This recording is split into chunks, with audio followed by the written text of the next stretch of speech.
Want to come sit by me? I do, and I'm going to put Carolyn and Charles two together. Actually, it's David, isn't it? Oh, you can separate it. I'm calling you Charles, but why don't you sit there, because she's got this, the tea, and your mom can go on the other. And then if you just push up. They should be on. Okay, they are on. Right. So I'll start all over again now that I've bored you all. We are live streaming this, so in case you missed anything, you will have an opportunity to revisit it or send a link around to your friends. If you go to the homepage at poisonpen.com on the bar, you can click on live stream, and then you will see these programs, including Mark and Ian Rankin last night, if you were not here. We had a woman rushed in at 8:10, and she said, "Please tell me you live streamed it." I worked and I realized it's tonight, and I missed it. So she bought the book and went home to turn it on, which is kind of an interesting way to do a book event. Right, but here we are. So Carol and I revealed that your heart is actually in the gift shop at the Art Museum. No, it's here. I never come in here without wanting to buy everything in the store. I helped sell out Ian Rankin last night. I got Mark's book last night. She's already telling me about several other books that I will really want to read. She hasn't even started on Charles yet. So a box is coming from Scottsdale to my home as soon as I get back. Which of course meant that she could buy a really wicked porcupine at the Art Museum and include it in the book shipment. So there we go. Right. Anyway. We talk about doing plugs and different hats. This year I'm president of the Florida chapter of Mystery Writers of America, and we're very excited this year that coming to Sleuth Fest, one of our featured editors is Barbara Peters. No, it's actually Annette. Annette's coming? Annette's coming, I right. thought you were coming. No, it's Annette. I'm going to be elsewhere. Just Annette.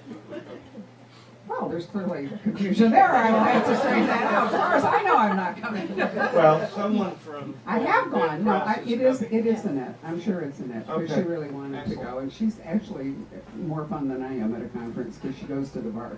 No, I poop out, and I'm actually never been much of a drinker. I only give that up when I'm out with Ian, because many times he's called for a second bottle, and I cringe. But anyhow. I want to go out with you and Ian. Well, you could have if you just showed up here last night instead of doing a tiresome event somewhere else, right? There you go. Fun way to go drinking is with Ian Rankin and Val McDermott. I did years ago in Philadelphia, and I don't think Philadelphia is going to be the same. At least I understand that, but the Scots are brought up to drink in order to keep warm. So they've just got to do that. In any case, we are here today to celebrate not only our authors, but the best of British mystery. Racing the Devil is a new chapter in Inspector Ian Rutledge's career, and has one of the most chilling villains and motives for murder that I have ever read, so you're going to love it. And Deborah has decided to take us inside gardens in London. And so it'd be interesting, let's start with that. Tell us about private gardens in London, because it's not really so much an American concept. No, it's not at all. So, gosh, all you people over there. I know you've got your back to it. Yeah, I don't want to turn my back to you. So, how many of you saw Notting Hill, the movie, right? Yeah, quite a few of you. So you remember when they, Hugh Grant and Julia Roberts, and they climb over the fence into the garden, and then they end up at the end of the movie in the very beautiful garden and the bench and everything. But a lot of gardens in London are private gardens, and they're fenced, and they're either fenced if they're in the middle of the square, or if they are in a surrounded by terraced houses, I guess is the best way to say that. There will be no entrance. There might be one gate, and then otherwise you can't get into the garden except Deborah, through. can you speak up just a little, and I'll try Yeah. to figure out how to turn How off. about- Is that better? Yeah, but Yeah. I'm not. If I turn this off, I may turn off everything, which is what's worrying me. I don't quite know how to do it, but somehow the music is still on. Well, let me find So, out. is that better? Yeah, you're better, but Okay. the music is not better.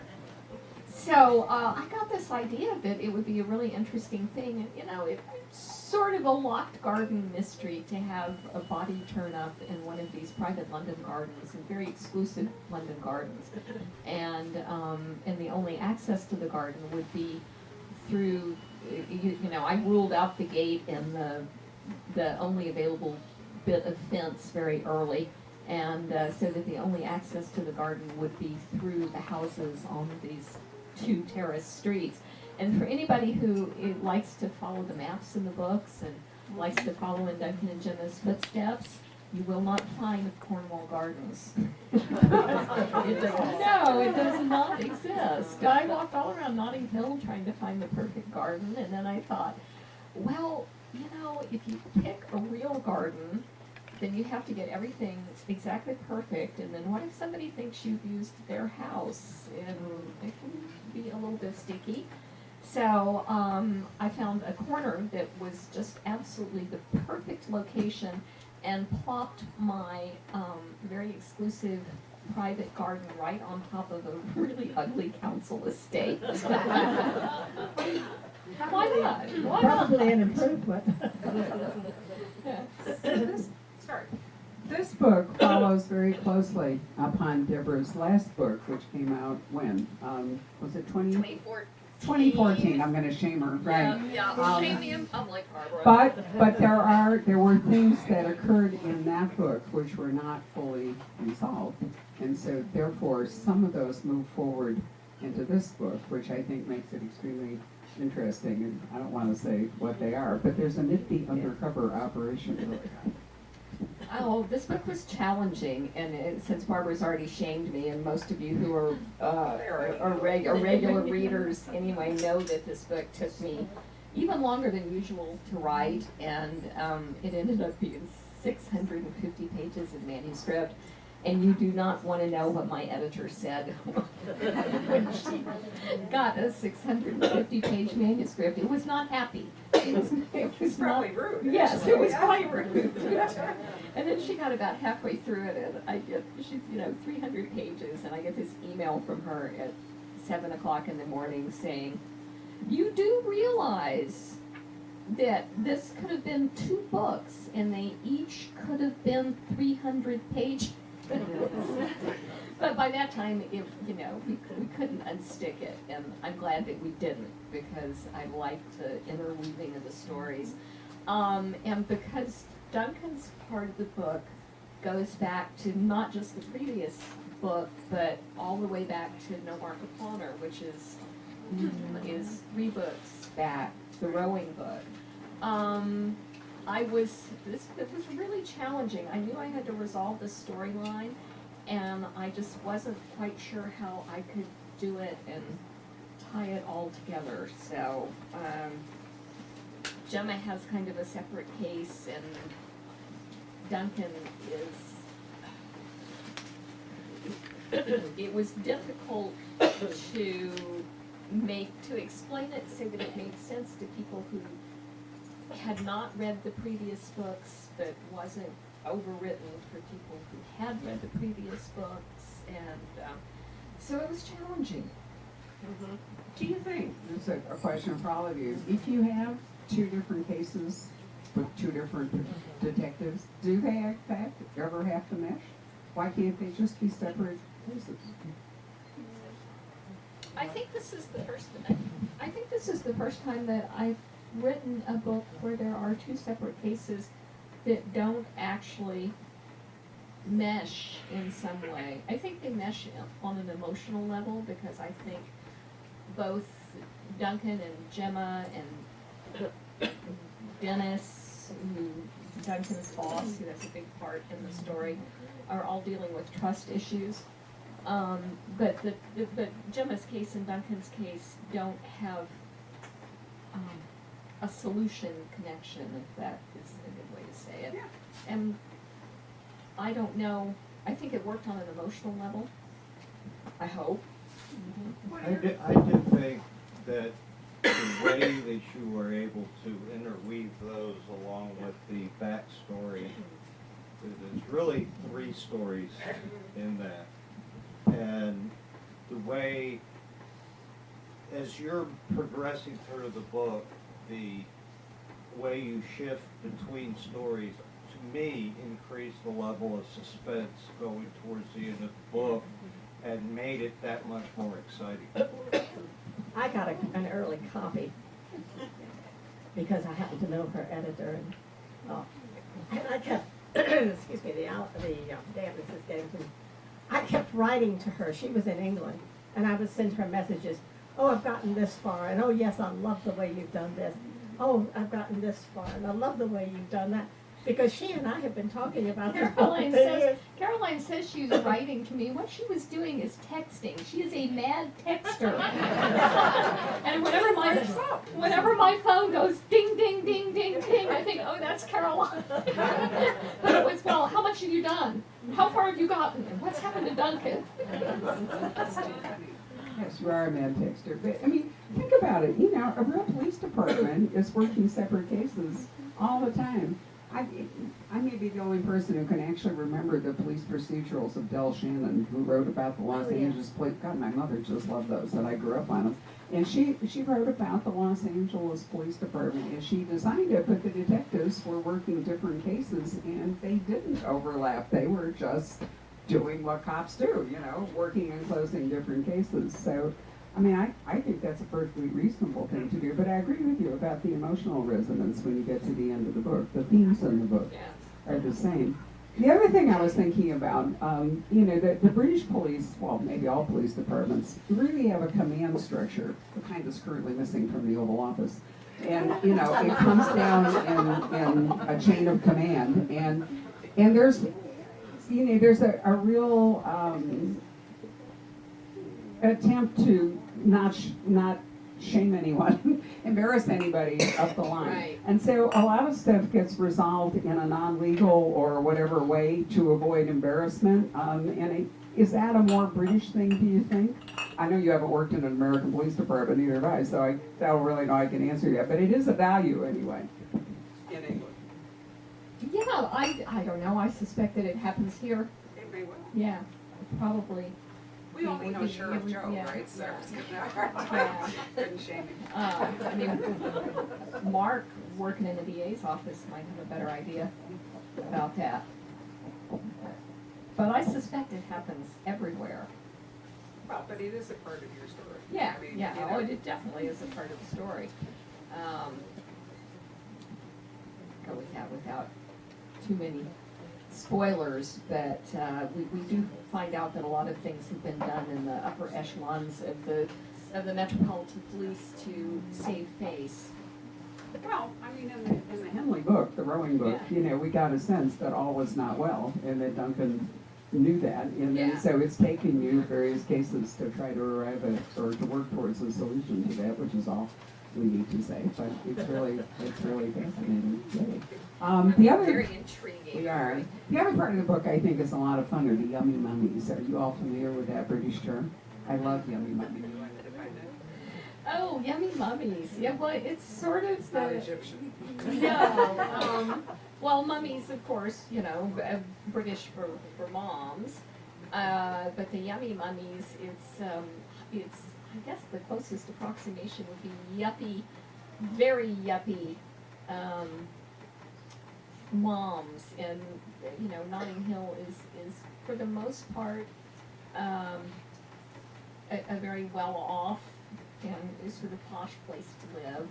And I went to great trouble to explain how Duncan and Gemma can actually afford to live in Notting Hill, because they couldn't, not in the house they live in. I mean, and not everybody who lives in, I mean, it's like any neighborhood that's been gentrified, where there are people who have been there and there are some of the people on my garden who have owned the houses, or whose families owned the houses and have been there for many years, and they're not necessarily posh or fixed up, and they're very valuable property that, you know, people want.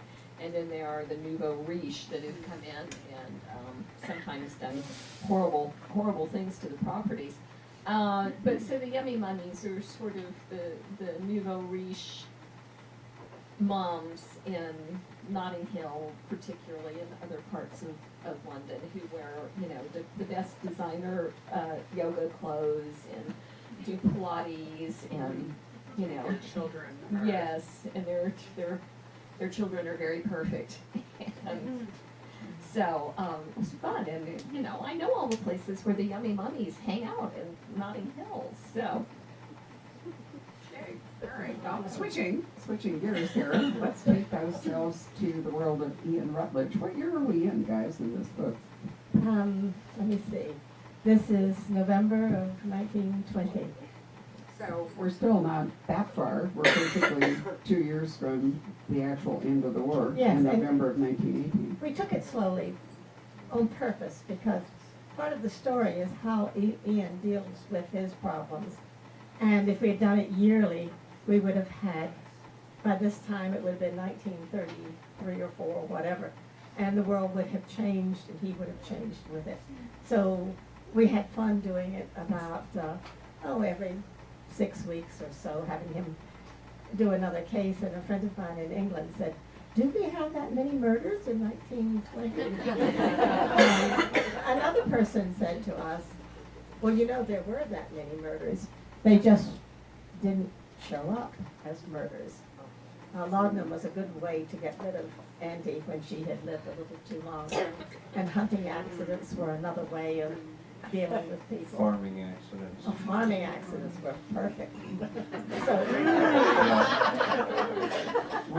We were talking with an actual police detective in England who always said that that was one thing that worried him about the rural part of England was the farming accidents that had been written off over time and how useful they had been in the hands of some interesting people. Plus you could feed the evidence to the hogs. Which, well, that's been true. If you watch like Midsummer Murder or some other, British television, that actually, comes up. Oh, I just read the Ellie Griffiths novel, The Ghost Wheels, where one of the victims is fed to the hogs. She has a Now new book McDermott coming did out that. right now called The Chalk Pit, which is, if you haven't read Ellie Griffith, by the way, just a little plug for an author who lives in England and hasn't yet been here. Her books are just amazing. With Ruth, who's an archaeologist, Ruth Galloway, and lives in the Fens in Cambridgeshire and Act Country, Norfolk, and it's absolutely, they are fabulous books. I do too. I'm just wild about them, so just a Going tip. back to the time frame. Sorry. Another commercial, not in my way. One of the interesting things that we work with, and maybe it's something that the fans pick up on, maybe not, is the effect that each case has on Rutledge himself and his development and on his quote-unquote relationship with Hamish. Some of the readers have actually said, in this particular book, Hamish wasn't as vocal as he was in other books and these types of things. And it really depends on what's going on in that particular case, how Hamish's role increases or decreases accordingly. When his role decrease sort of over time anyway? I mean, isn't that No, one of not the- necessarily, Not but- necessarily? It can wax and wane, at least we're hoping. Yeah. What happens is, when there are cases that have more to do with the war, Hamish speaks up more. When they are not as closely related to the war, which Hamish knew, then he plays a lesser role. And this would happen in real life as well as in the This book. book actually begins in France. Oh, let me tell you Twice. the story about that. Yes. Okay. We had gone to Nice, and while we were there, France comes down as a plateau and drops precipitously down to where Cannes and Nice and Monaco string along the water. While we were there, we took some time and went up to the hill villages. One night we went up to Eze, which is a lovely little, it's just really a little cliff-hanging village there. And we had dinner there. We were sitting out on the porch overlooking the valley, and you could look down and watch the lights come on all down through there and into Nice. And then we went inside for the main meal, and we were talking, and I looked out the window, and there was nothing but this whiteness. During the course of the meal, the mist had risen up the cliffs, and it was right level with the porch. And we thought, oh, how are we ever going to get home? Because the roads there are macadam, but they have no guardrails, and they come down like this, you know, as To if this they. day, there are no guardrails. That's right. So we knew we were going to have troubles getting home. By the time we left, the mist had climbed higher than we were. There are 3 roads there. One of them is the one where Grace Kelly and her daughter had an accident. But we knew we were going to have to get back, and driving these hairpin curves. And you think you're on a straightway, and then suddenly it veers and goes absolutely around, and you can look back and see where you have been. So I said to Charles, wouldn't this be a great place for a murder? You know, we have interesting conversations. And his comment was, well, it won't do us any good because Ian Rutledge is a British policeman. He has no authority in France. So he liked the idea of the murder, but we had to get back to Ian somehow. And that's how France and the Somme and 1920 Sussex become interlocked. Plus, you had a lot of fun with automobiles. Which one of you decided to do the automobile research? Both Motor of them. car. Let me call it motor car. Is it To you? be honest with you, my father loved old cars. He completely restored a 1953 R-Type Bentley that he had shipped over from England and had always been involved in the Keystone, Pennsylvania region of the Rolls-Royce Owners Club. So we had, all my life, I'd been around very old cars, and that's how Caroline and I had an opportunity to actually find Rutledge's car. That car, the 1914 Ghost, does actually exist. We've had an opportunity to drive it, crank it, etc., and we have hundreds of pictures all over that car so that you can, sometimes like things like layout of the dashboard you need to refer back to, and we have quite a collection of pictures of cars of that time period. So it was a fun place to start.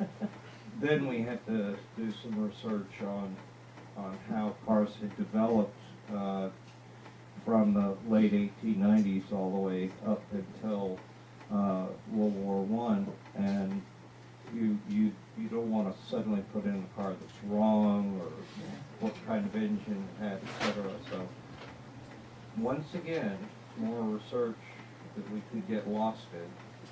Can I just ask, and I'm always asking how they figure out how long it takes, because Rutledge drives a lot, as you probably know, and I'm always guessing, well, how do you figure out how long it takes Ian to get from this place to that place? That's But the also- secret. Yeah, but also about petrol. How hard was it to buy?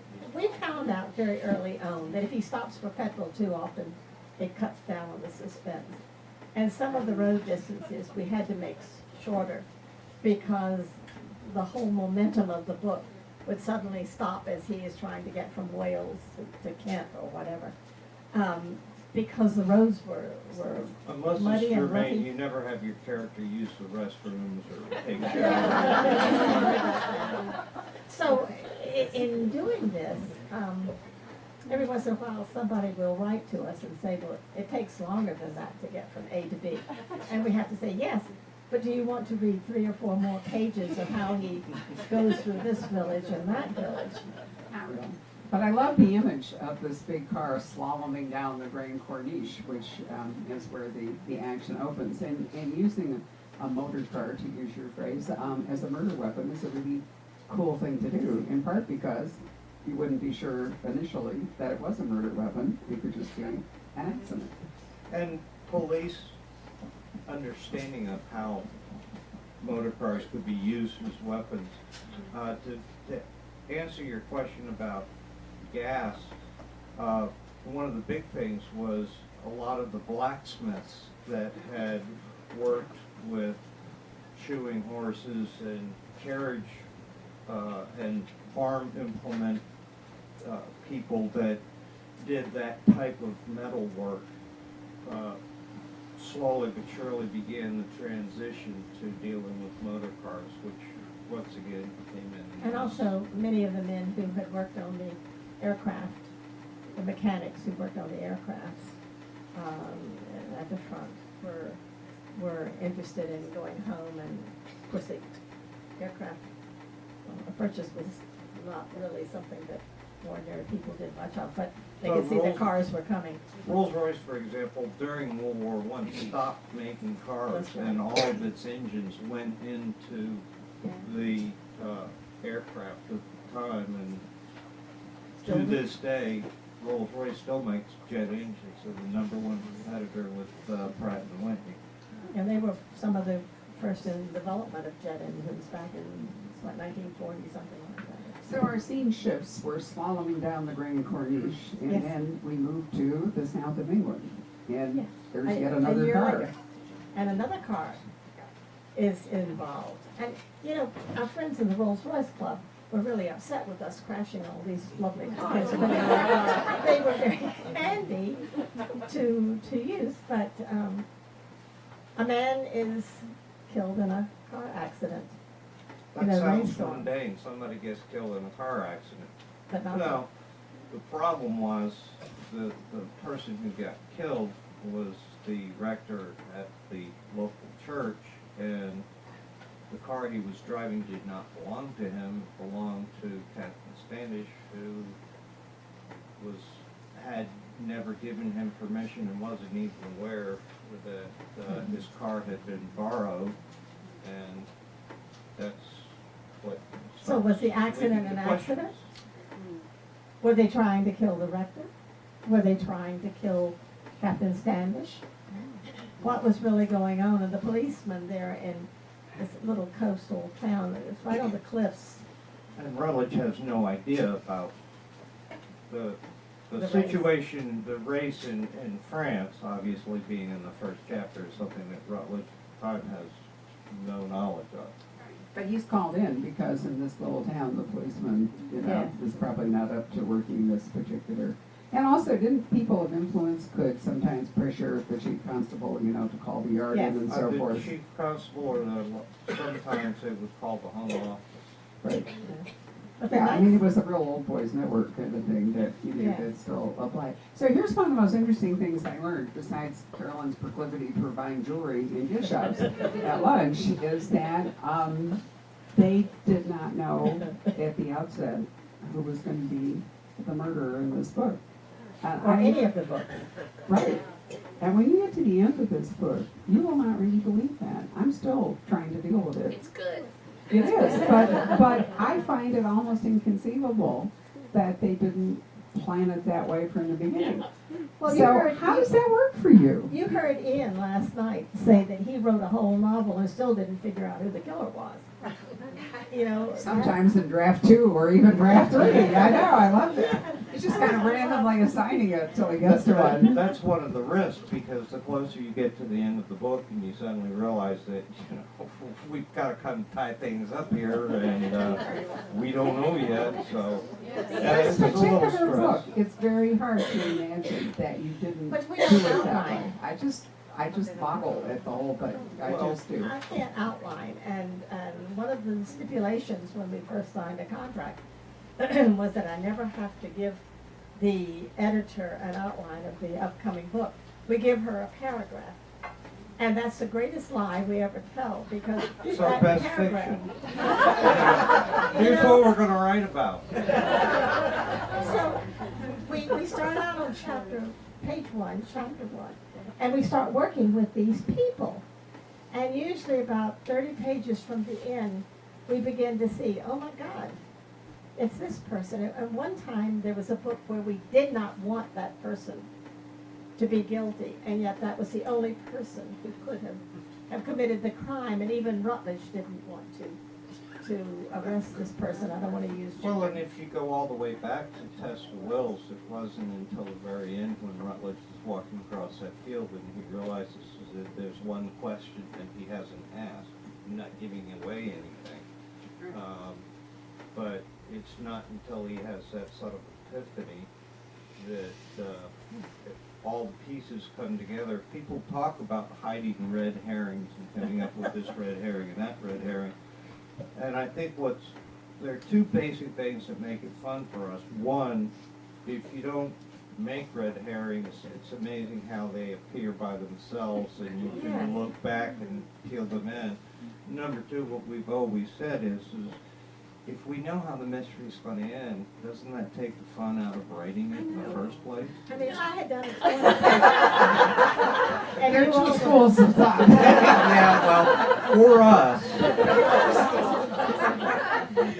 Jeffrey Differ Yes, says I he am the does outline 200 school. pages. It's just so interesting to listen to this, and you know, having just read this book a month or so ago, because I got an early copy, and I got to the end, and it was like, oh my gosh, of course this person was the murderer. Why didn't I see that? Well, I didn't see that because you didn't. And that made perfect sense. It did. Well, Designed it you? felt like it was absolutely designed that way from the beginning. But you see, there's one really good part of this whole technique. If you don't know that the murderer is the murderer, you don't subconsciously write him as the murderer. He becomes just another cast member, and these people you're dealing with, questioning, looking at, and you don't signal to the reader by saying, you know, he had a droopy mustache and greasy hair, and you say, murderer. You don't know which of your suspects or your inhabitants of the village could have done it because you're exploring it with Rutledge. And then my husband used to go crazy. He was a PhD chemical engineer. Perfect proofreader. Perfect, because he could catch all the little typos in there. And he would sit there and he would say, I don't think you're going to finish this one. This was about halfway through, 2/3 of the way.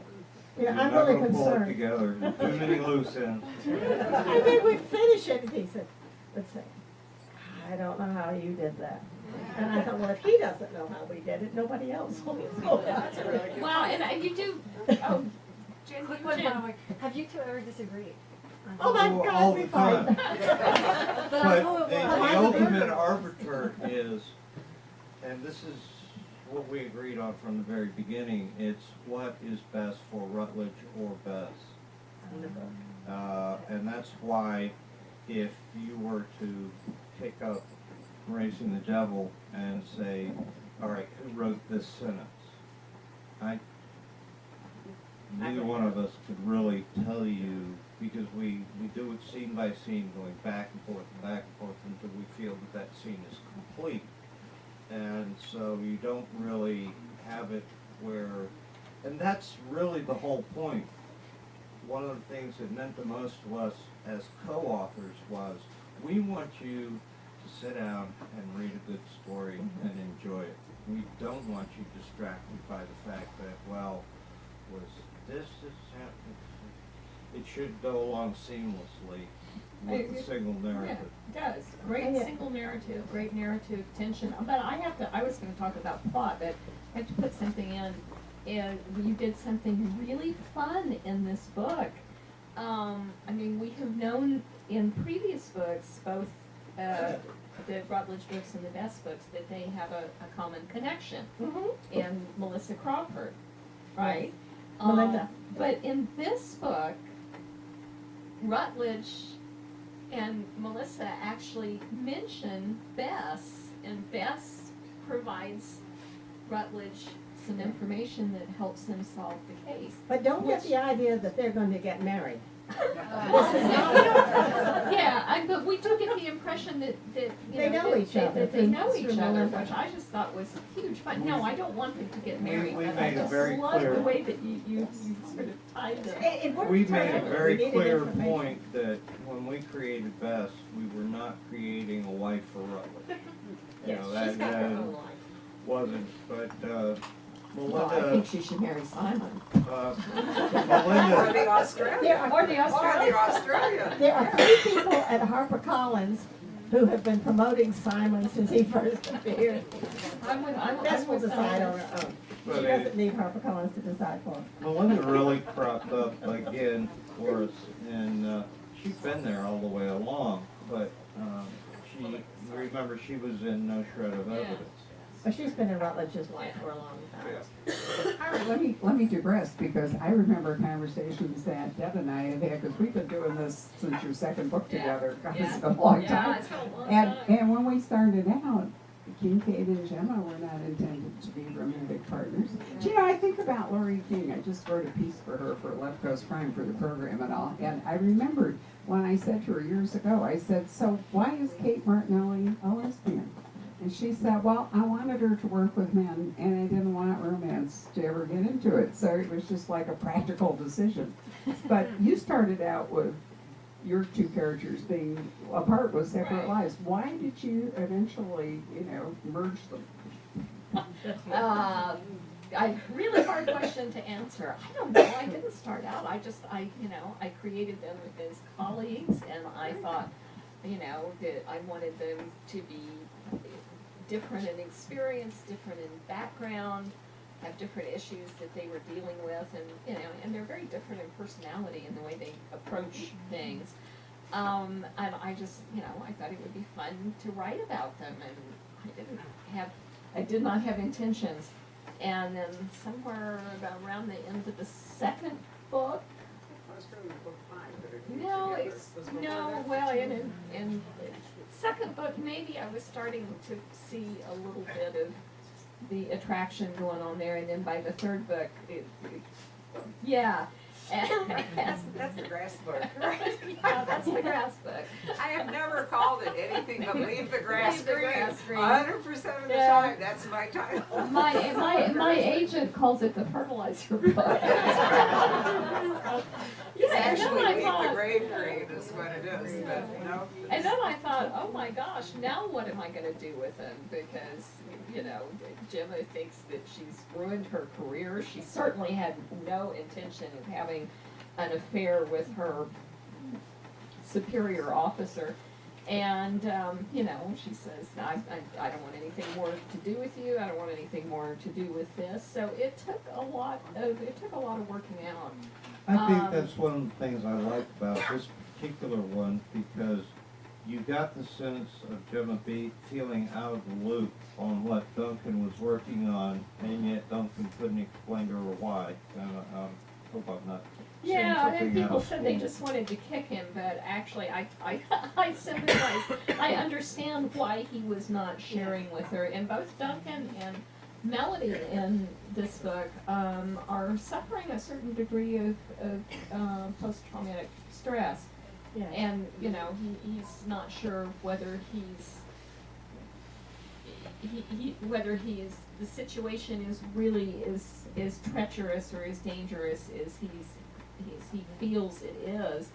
And he's afraid if he shares with Gemma, or if he shares with anybody else, that he may put them in danger. And he has good reason for Yeah, for which he believing has, that, which the he, people he's it dealing turns with. out he has very good reason for, but Gemma doesn't know that. And everybody in this book is sort of at cross purposes, which in a way makes it great fun to write. Duncan and Gemma and Melody, and Duncan and Doug and Melody, which are just enormous fun to write, and one of the most fun things about this long-running series is having sort of built this cast of subsidiary characters. Good, I'm so glad you got some rowing in. Poor Doug. sunburned, ankle hurting, but he's so stubborn. I love writing about Melody and Doug, and actually I have a friend who's always saying, well, when are Melody and Doug gonna get together? And I'm saying, not. It's more fun this way. Yeah, it's much more fun as friends. So before we turn to audience questions, let's ask what you've got in the works. Would another Bess be next? We have just turned a casualty Award. a casualty of war over to the production department. That's the new Bess for September. She's coming towards the end of the war, and people say, is that the end of Bess?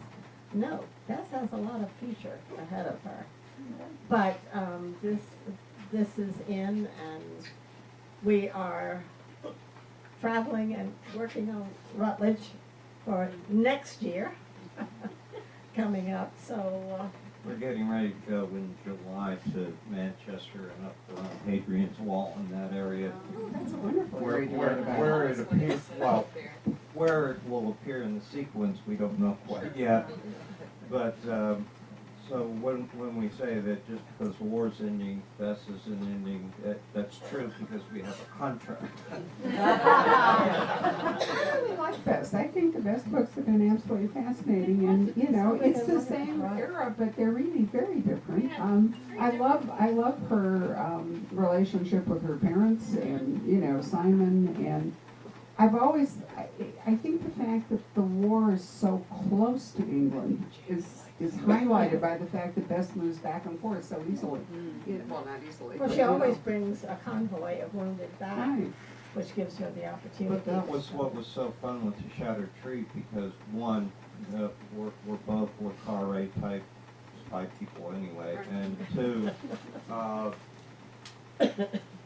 because this one takes place primarily in France, she doesn't have the usual network.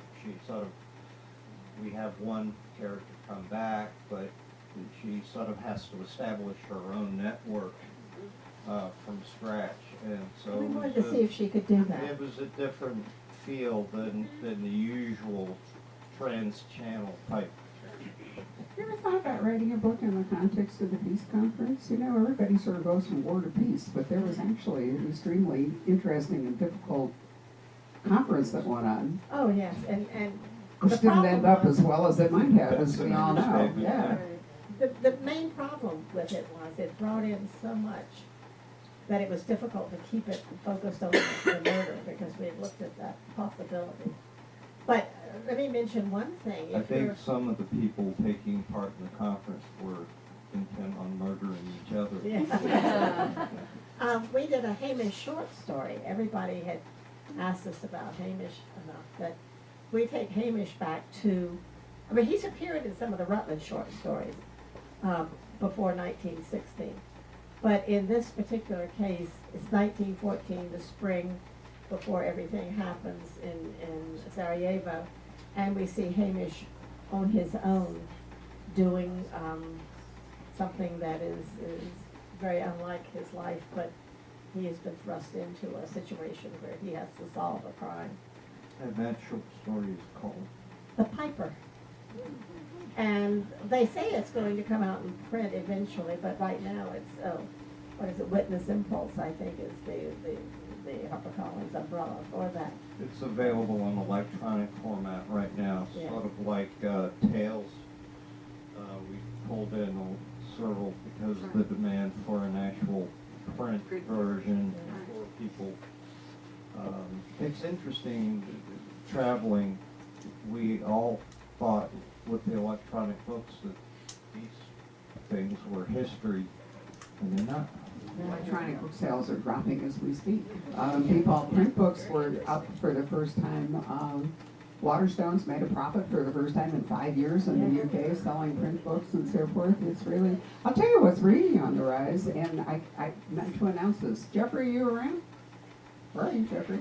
Jeffrey has just given us the capability to sell you audiobooks. You can now buy them from us on our website. And yeah, it really is cool. Audiobooks are the really hot thing at the moment because people are doing things and still want stories, you know.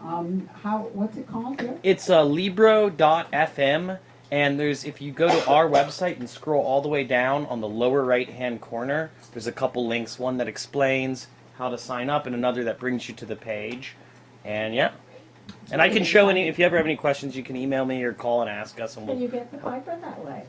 That would be I interesting. don't know if it's an audio, but the one good news from our point of view was that we have recently re-signed the two people that do the audiobooks for Bess The and Muppet. voices. Oh, that's good news. So we're keeping that continuity of voice. Yeah, well, I've never done this, but I am going to because we get to have a free sample since we're a bookstore, so we can see how it works. I'm going to download one and listen to it. I just listen to Med Opera radio as I drive around. I thought I'm really getting tired of Rigoletto, so I'm going to try an audiobook and see how it works. So, Deb, you've come to you've pulled a lot of things together, a lot of threads from various stories, and in a way, you're set to start some kind of new story arc, either a single book or multiple books. Can you give us any kind of a preview? Oh, I do have an idea. I was in England in October and November. I was there for a month. And having said that, you know, in Garden of Lamentations, I felt that, you know, all the characters were really pulled in different directions and they crossed purposes and they were working on different things. I think Duncan and Gemma maybe have 3 scenes together in the entire book. And I decided it would be really fun to send them all in. I mean, the main characters, Duncan, Gemma, Doug, and Melody, and probably the kids, off to the country to be all together in one place and to all work on solving one crime. And so what I think is going to happen, and you know, I have started it and I've done a proposal which my publisher likes, and I'm fascinated by Melody Talbot's parents. Her father, who is a newspaper baron, but he is a working class lad from Newcastle that came up in the ranks of the newspaper and then married the heiress, which you know has some basis on real newspaper families in England. And they have this country house, where Melody spent a lot of her time growing up. And so what I have in mind is that they are all going to go to Melody's parents' country house for Guy Fawkes weekend, and which means I'm moving the book time forward a little faster than I would like to, but I want to set this at Guy Fawkes weekend, Which is November the 5th. Yeah, which is November the 5th. And there is a murder, and I kind of know how it happens, and I kind of know who did it. We'll see. I mean, it could change. And I think there's going to be a character who is a professional, very well regarded female chef, which is something I've wanted to write about for a long time. And so we'll see. Hopefully it will all come together and make sense. And I have promised myself that I am not going to get into another continuing Oh, I'm here, don't worry. plot crime storyline that goes through more than one book. At least not for this one. Well, a country house murder. No, a How country fun. house Love murder. country Go house back murders. to a country house Yeah, murder. but you know, in your early books, you traveled around. Yeah. And then we've been in London now for... About 3-4 books. Right, and Yeah, that was partly yeah. because it was easier for Yeah. you, right? Well, it gets harder for me to find reasons to get my detectives out of London because they are London cops, and you know, you have to either involve them in something in the sort of busman's holiday, which would be the case with this book that I have in mind, or you know, you have to have them called in to some sort of really high profile case. You know, and I love London so much that I don't run out of ideas for settings, but I've always wanted to set a book in the Cotswolds. It was one of the first places I ever went on my very first trip to England, and it's beautiful, and I think it's going to be great fun. I just need to write it faster. There are lots of neat places out in the country. Yeah, I know. So, The bad thing is I have to drive. well, can't you get a car and a driver for heaven's sake? You could, I have Dean the taxi. yes. Being the taxi. Well, actually, this thing about England, you never run out of possible places to write about. No, and it's much, we find it much more interesting because in this day and age, ours, London is divided in class so that people don't live together the way they do in a village. And you have problems working in all the different people who could be possible suspects. They go home at night to another section of London entirely. So for us, exploring the villages and you walk into some villages and there's nothing. You walk into another village and there's this sense of something there. And it's a fantastic experience. It goes back to our overwhelming belief that you can use Google and the internet for all kinds of research, but it's not that you actually go there and talk to people and get some Go on sense market days, of sample what. the cheese and all this stuff. Well, that's true. One reason I've enjoyed your books and your books, is the landscape. I always think of the landscape as being a main character in the books, and it's fun to explore, whether it's a seaside community or it's interesting that you're both going north this time, although you're not going so far, but, that area up around Northumberland and Hadrian's Wall and all of that is not as often written about. I have I've a always thought that historic, would be a great place to set a book. yeah, I have an author that's called P.F. Chisholm who writes fabulous historicals, and they take place in Carlisle along the border Oh, country, yes. a lot of it, and that's something that That's a you fascinating. rarely run across, but it really was in Elizabethan times the Wild West, and they were, all horse thieves and all kinds of great stuff. So, even though you could fit England into Arizona, which you can actually, when British people come here, they always think it's going to take them so much longer to drive around Yeah. Arizona, and then they zip up to the Grand Canyon or something, and they go, really, you can do that? Because here we could barely get, from London to Oxford in a day, so. Well, that's what Deborah was talking about earlier, figuring out how much time it takes. Because even today, unless you're going on the M, it takes a long time to get from point A to point B Well, in you England can on the today. motorway too, because it can come to a dead Oh, halt. yes. and we Right. can We sit run And there then we for haven't even hours. mentioned roadworks. Yeah. The dirtiest two words in the No. English language in England are Oh. roadworks, and there's this horrible little man standing there. You just know, I want to have the cone franchise. You could do that in Scottsdale too, but imagine if you were the company that produced traffic cones. Yeah. You could make it fortune. The Now, safety vest. that too, Let right, me say one so, other thing about villages. Quite often, we will change the name of the actual village we're using, because if we want to set a rather gruesome situation there, or nasty people there, it's better to give it a pseudonym. Then somebody will ask me, Charles is better at this, they'll say to me, where was Easterning? Or whatever the place is. And I can remember the name that I gave it, but I can't remember the name of the actual village. So I stand there and go, Our first book, Tessa Wells, was in Upper Streatham in Warwickshire, and that was the one and only time we've used an actual Yeah. geographical spot. Although you can go to charlestoddmaps.com, HarperCollins is working on it. It's got a little- CharlesToddMaps.com? Ooh, I didn't know And that it's got existed. a map of England and France, and you take your mouse and hover over the different little They ends haven't of added the all the map, and books, but they're getting they're there. working What a on it. really great idea. Oh, yeah. And you could even have a Kincaid and James.com Yeah. map because you've traveled about too. That's a great idea. Do you all like that as readers? Be really fun to do that. I like maps and books myself. I love it when they print maps and books. HarperCollins has been real good about that. They've actually hired photographers to do maps in our books. That's so cool. And they give credit where credit's due. It was people in the marketing department at Harper that came up, since they've been doing these maps for us in the books, to do an online version. They have a very forward-thinking marketing department. We've Yeah. worked with them with other authors, and I have to say that I think they are first class, in their approach to all of that. How about questions from the audience? Charles, do you want to take, moderate the taking questions first? Hello. Yes, ma'am. Have you ever thought of setting a book in KNY?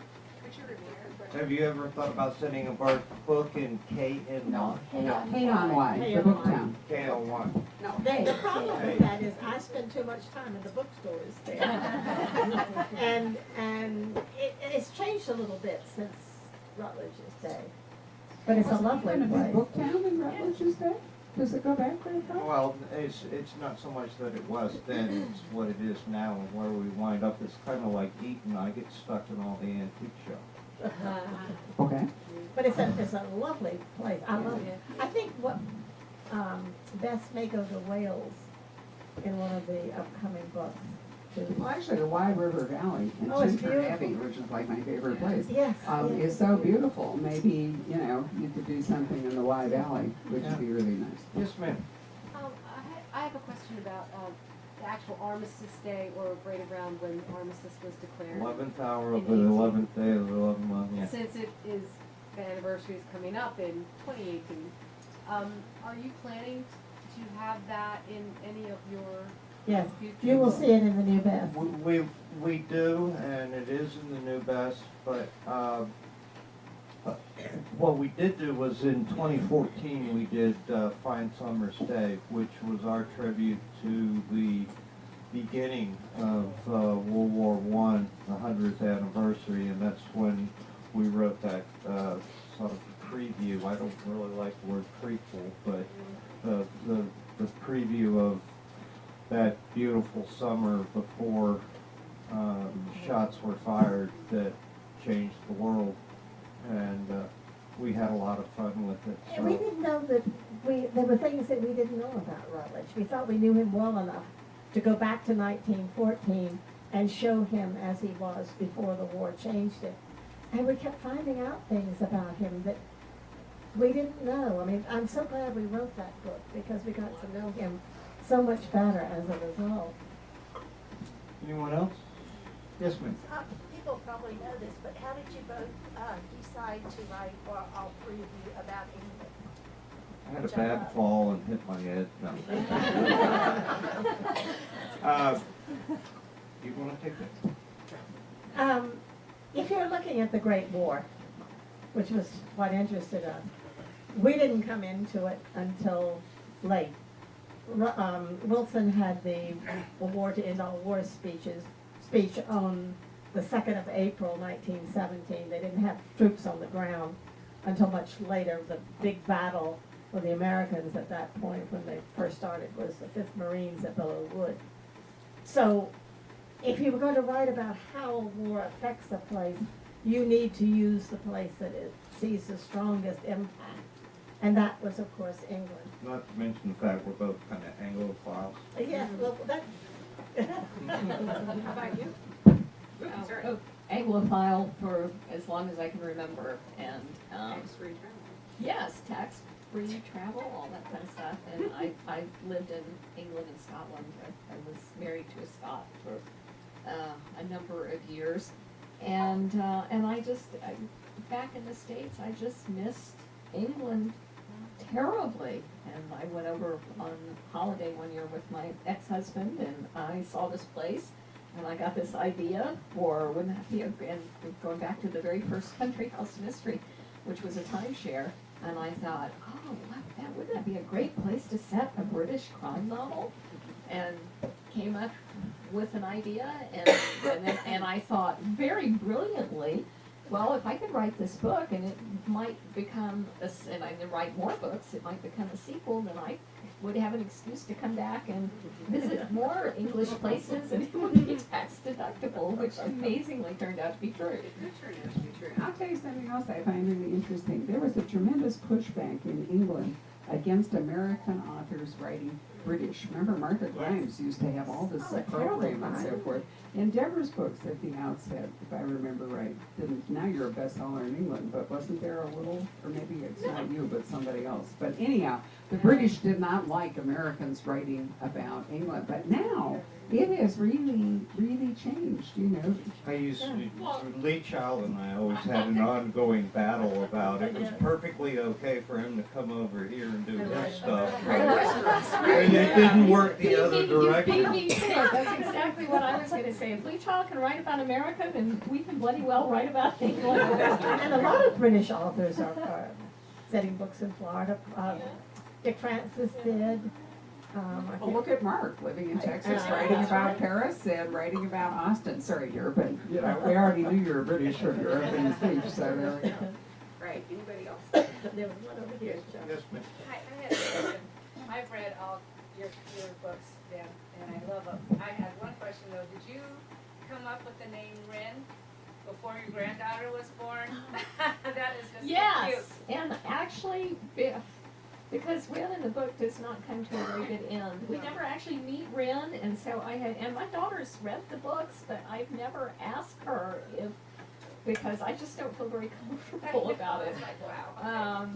So I don't know if that got lodged somewhere in my daughter's subconscious or, It's you a know. great name. It But is it's a an great awesome name. Her She's name is Ren. adorable. Her name I've is seen her Ren pictures. Mackenzie Gage. So, and the book is dedicated to her, by the way, if you've seen it.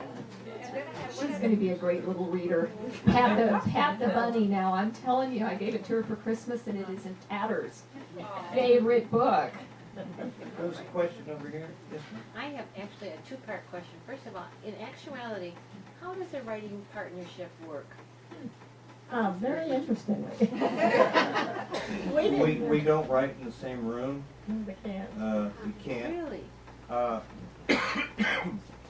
I was working full-time when we started this project, and I was living in North Carolina, and Caroline lives in Delaware, and thank goodness for the advent of email, and we were especially glad when they got rid of long-distance phone call charges.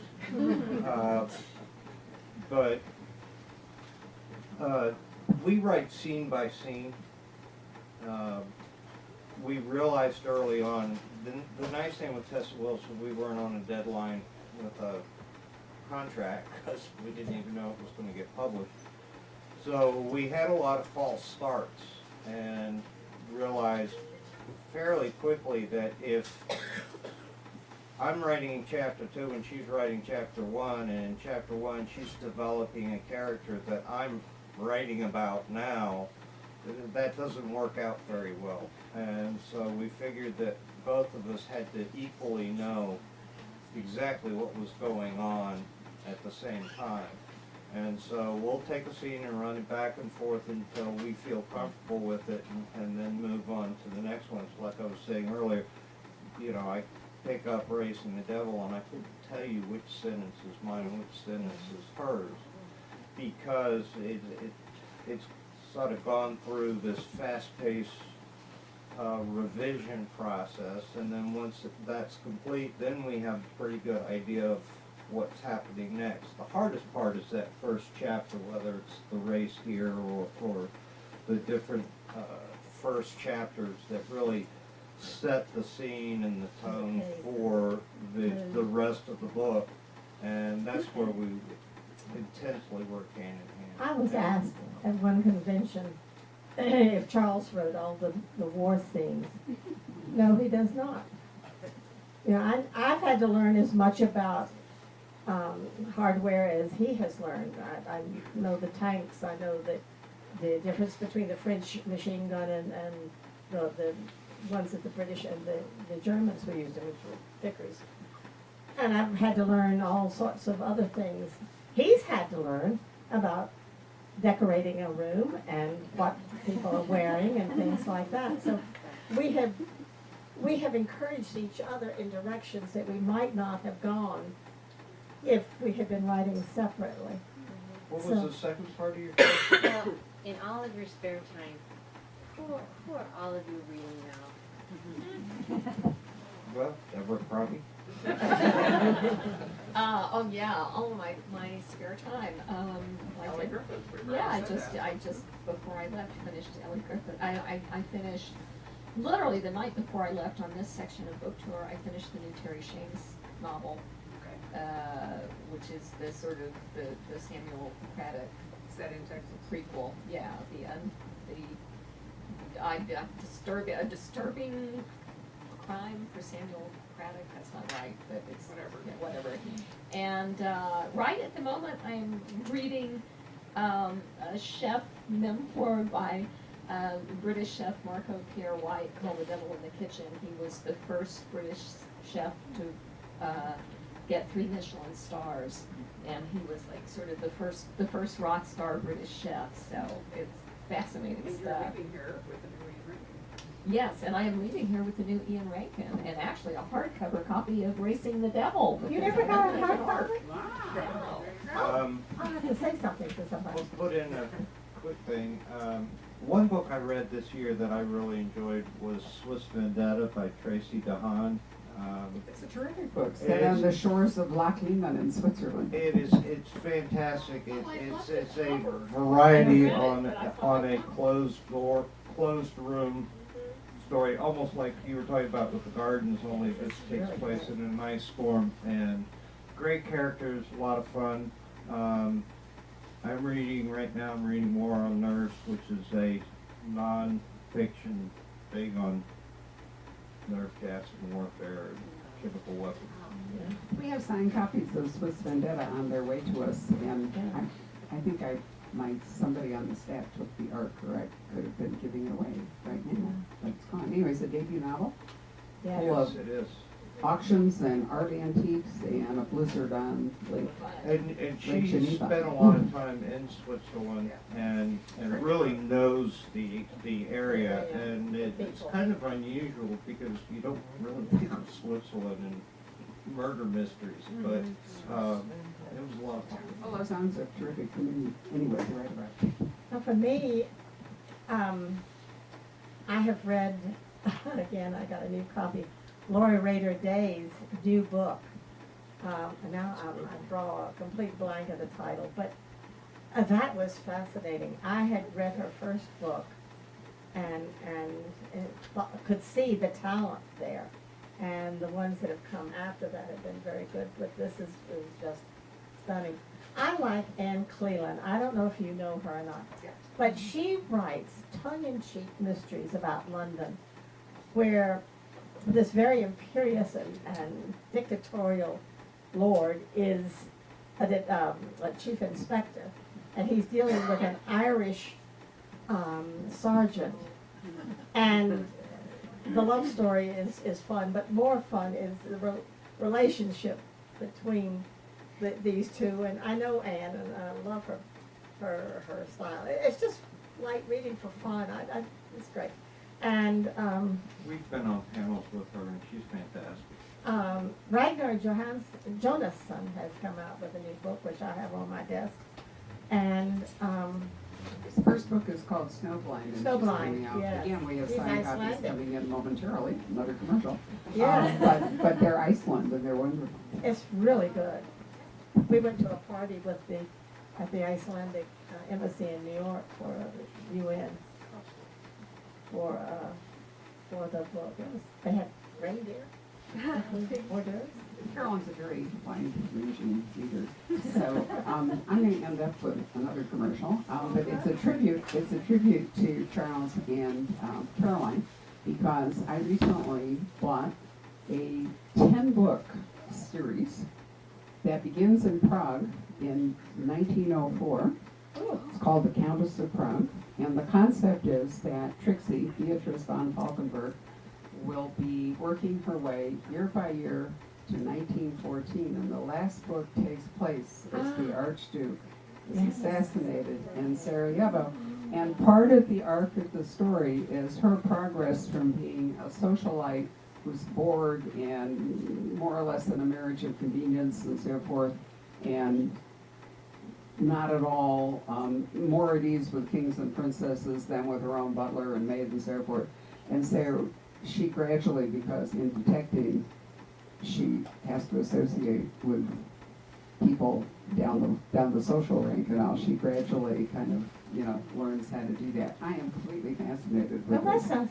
And I bought all 10 books. That was the deal, is that I wasn't going to buy one. I was going to buy, and the author lives in Prague, and I didn't think that English is his first language, so it's been really interesting for me to work with him. Sometimes he's just really close, but it's not quite, you know. So, but he's been a joy to work with and kind of old-fashioned. But part of the reason I bought this is because you've made me so interested in the war that I think that the 10 years leading up to the war would be great to become better acquainted, and also from a European perspective rather than necessarily a British perspective. And one thing he's pointed out to me is that the rail network in Europe was fantastic then, and people zipped around all over. It was really easy to travel. And that, you know, we don't think of that, but, you know, they were leaping on trains and going off to stuff all the time. So anyway, the first one's called The Countess of Prague, and it's going to publish in September. But I really bought it largely because of the two of you. This is why I always go home with a box of books. Well, it's too early for that one, I know. Coming up. I'll get it. But for those of you interested, you know, I'm really excited. It's faintly possible that he will come to the conference if I bring it off in September. He seems willing to travel, and I would love to meet him. But I just love this idea, you know, of a book a year. Yeah. Barbara, I'd like to say something to Deborah. Sure. I was born in London, grew up in London, and I love your books because it takes me home. I think you capture the essence, the medium of the language, and everything you describe with the buildings. And I just want to say I grew up in a place called 40 Hill, Enfield, Middlesex, which is north of London, near Epping Forest. And that would be a great place to It's a part of London that I don't know. It's like my friend. Yeah, it's like my friend who told me I had to set a book in Crystal Palace, and that book is probably dedicated to him. So I said, oh, you know, That's this one went of on my for about a favorites. year, and I said, oh well, yeah, okay, well, all right, I'll come visit. And then it was like, oh my gosh, what a great place to set a mystery. So I will put that on my location It's got a lot of list. history, Yeah. and Well, thank you lots of so buildings much. that are historically protected.